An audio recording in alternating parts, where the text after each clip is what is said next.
दोस्तों हमारे देश के अंदर नकली पंडितों ने एक बेशर्म पूजा शुरू करवाई हुई है जिसको कहते हैं शिवलिंग की पूजा। आप किसी देवता का अगर लिंग पूज रहे हो, उसका गुप्तांग अर्थात उसकी मूत्रेंद्री पूज रहे हो, तो इसको बेशर्मी की पूजा ना कहे तो क्या कहे। देखिए पवित्र शिव पुराण के अंदर प्रमाण। तो ये है पवित्र शिव महापुराण, द्वितीय खंड है, 24 कोड है, गीता प्रेस गोरखपुर से है। इसमें आ जाओ कोटि रुद्र संहिता के अंदर अध्याय नंबर 12। यहाँ पे देखो शिवलिंग की कथा दी हुई है। जो दारू नामक श्रेष्ठ वन है वहाँ नित्य शिव जी के ध्यान में तत्पर शिव भक्त ब्राह्मण रहा करते थे। तीनों कालों में शिव जी की पूजा करते थे और नाना प्रकार के स्तोत्रों से उनकी स्तुति किया करते थे। परम भगत थे ये शिव जी के। वे शिव भक्त श्रेष्ठ ब्राह्मण किसी समय समिधा लेने के लिए वन में गए हुए थे।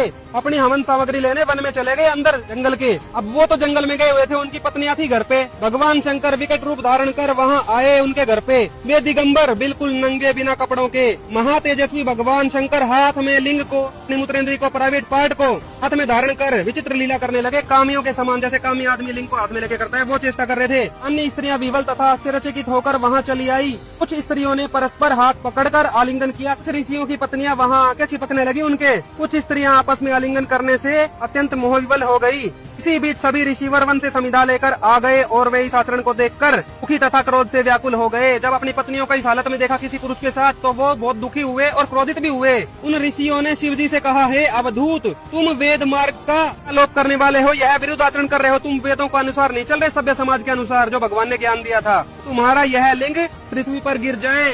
लिंग के कटने का श्राप दे दिया ऋषियों ने। हे महर्षियों, उनके ऐसा कहने पर अद्भुत रूप वाले उन अवधूत वेशधारी शिव का वह लिंग शीघ्र ही पृथ्वी पर गिर पड़ा। उनका लिंग कट के गिर गया। श्राप के कारण अग्नि तुल्य उस महेश्वर लिंग ने सामने स्थित सभी वस्तुओं को जला डाला। मतलब उसमें आग लग गई, सब वस्तुओं को जलाने लगा। सभी भयभीत हो गए। वे सब दुखित हो आपस में मिलकर ब्रह्मा जी की शरण में गए सारे ऋषि। फिर देखो ब्रह्मा जी ने क्या कहा। ब्रह्मा जी बोले, हे देवताओं, आप लोग देवी पार्वती की आराधना करके उन शिवा से प्रार्थना कीजिए। यदि वे योनि पीठात्मक रूप धारण कर लें तो वह शिवलिंग स्थिर हो जाएगा। मतलब पार्वती जी की योनि में स्थिर हो सकता है ये शिवलिंग, तब शांत होएगा। शतरुद्रीय मंत्रों से कलश के जल से उस शिवलिंग का अभिषेक करना चाहिए। अब जल का अभिषेक इसलिए होता है क्योंकि शिवलिंग में आग लगी हुई थी। आगे देखो, ऋषियों ने ब्रह्मा को साथ लेकर पार्वती की प्रार्थना की और पार्वती तथा शिव को प्रसन्न करके पूर्वोक्त विधि संपादित कर उत्तम लिंग स्थापित किया। तब शिव जी प्रसन्न हो गए और जगदम्बा पार्वती भी प्रसन्न हो गई। इसके बाद उन पार्वती ने उस शिवलिंग को पीठ रूप धारण कर लिया अपनी योनि में। हे द्विजों,